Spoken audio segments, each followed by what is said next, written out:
Islam is a religion of profound contradiction.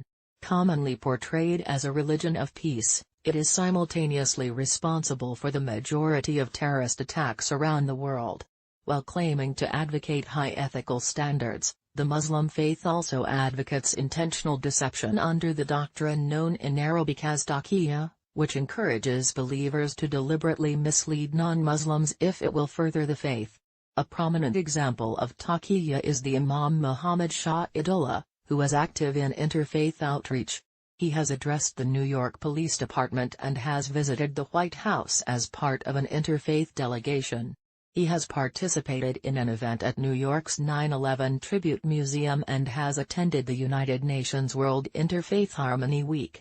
Shahidullah has been recognized by the New York City Council as an outstanding citizen, one whom is worthy of the esteem of both our community and the great city of New York.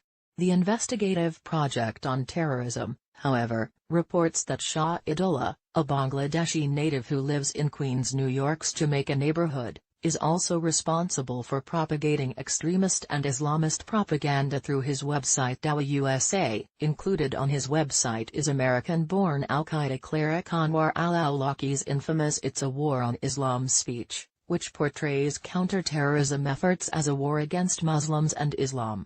Awlaki was killed in a 2011 drone strike, but his online voice continues to radicalize Muslims. Also found on Shahidullah's Dawah USA website are speeches by numerous radical Islamic preachers, including the leader of the Virginia Jihad Network, Ali al-Tamimi, who advocates the religious transformation of the United States. If Muslims live in a non-Muslim society, then they could make the country Islamic themselves.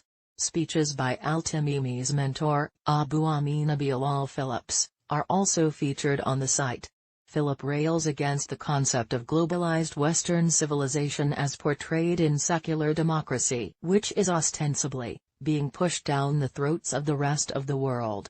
A speech by the late Pakistani Islamist Israr Ahmad warns against the so-called Jewish conspiracy, and promotes not only reviving the Quran-centered Islamic perennial philosophy and worldview but also reforming the society in a practical way with the ultimate objective of establishing a true Islamic state, or the system of caliphate. An ebook entitled Towards Understanding Islam may be downloaded from the Dawah USA site, which defines jihad as a war that is waged solely in the name of Allah against those who practice oppression as enemies of Islam, adding that if the country attacked has not enough strength to fight back, then it is the religious duty of the neighboring Muslim countries to help her. If even they fail, then the Muslims of the whole world must fight the common enemy.